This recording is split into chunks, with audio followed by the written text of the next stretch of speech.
سرزمین انبیاء کی تباہی کا اصل مجرم کون؟ میں، آپ یا علماء کرام؟ اس کے اوپر ایک بے لاگ تجزیے کی ضرورت ہے، اور اس کے اصل جو مجرم ہیں ان کو بے نقاب کرنے کی ضرورت ہے، اور جو وہ اصل مجرم ٹھہریں گے ان کو نظر ثانی کرنے کی ضرورت ہے کہ وہ اس کے ذریعے سے اپنے آپ کو بھی بدلیں، اپنا رویہ بھی بدلیں، اور اس نظریے سے جو انہوں نے قائم کیا ہے اس سے ہٹیں گے، تب ہم کہیں جا کر اس فلسطین کی سرزمین کو دوبارہ بحال بھی کر سکتے ہیں، اور ایک ایسی اسلامی نظریاتی ایسی ایک فورس تیار کر سکتے ہیں کہ جس کے نتیجے میں کوئی کفر کا غنڈہ، کوئی کفر کا بدمعاش ان کے اوپر انگلی کرنے کا پھر اس کو حق نہیں رہے گا۔ مثال کے طور پر میں آپ سے عرض کرنا چاہتا ہوں کہ آج کے دور کے اندر ہر بندہ یہی کہہ رہا ہے کہ حکومتیں بے غیرت ہو گئی، اسٹیبلشمنٹ یہ نہیں کر رہی، یہ سارے لوگ فلسطین کا،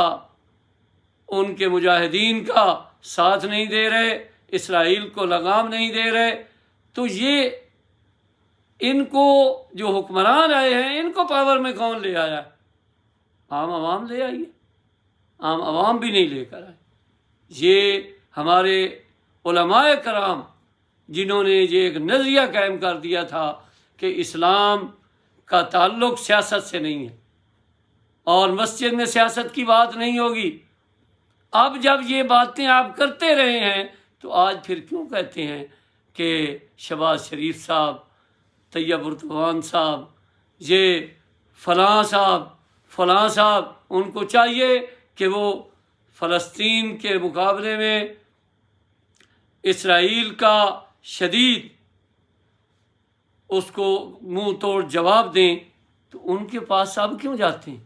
جب آپ کا تو سیاست سے تعلق ہی نہیں ہے؟ میرے بھائیوں، اصل مجرم ہم ہیں کہ جنہوں نے غیر سنجیدہ اور نہایت ہی نالائق اور نااہل لوگوں کو حکمرانی پر آنے دیا، لوگوں کے ذہن سازی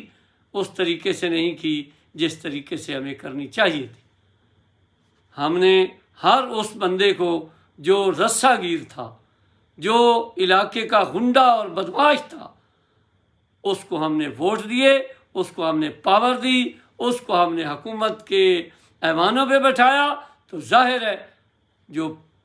غنڈہ اور بدمعاش اور اسلام سے دور اور متنفر تھا،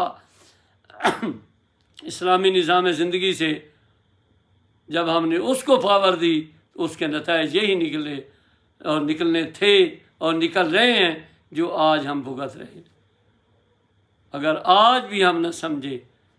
تو ہماری مساجد کو بھی تالے لگیں گے اور امت مسلمہ بالکل تباہ و برباد ہو جائے گی اور ان کا شیرازہ مکمل بکھر جائے گا۔ سبحان ربک رب العزت عما یصفون وسلام علی المرسلین والحمد للہ رب العالمین۔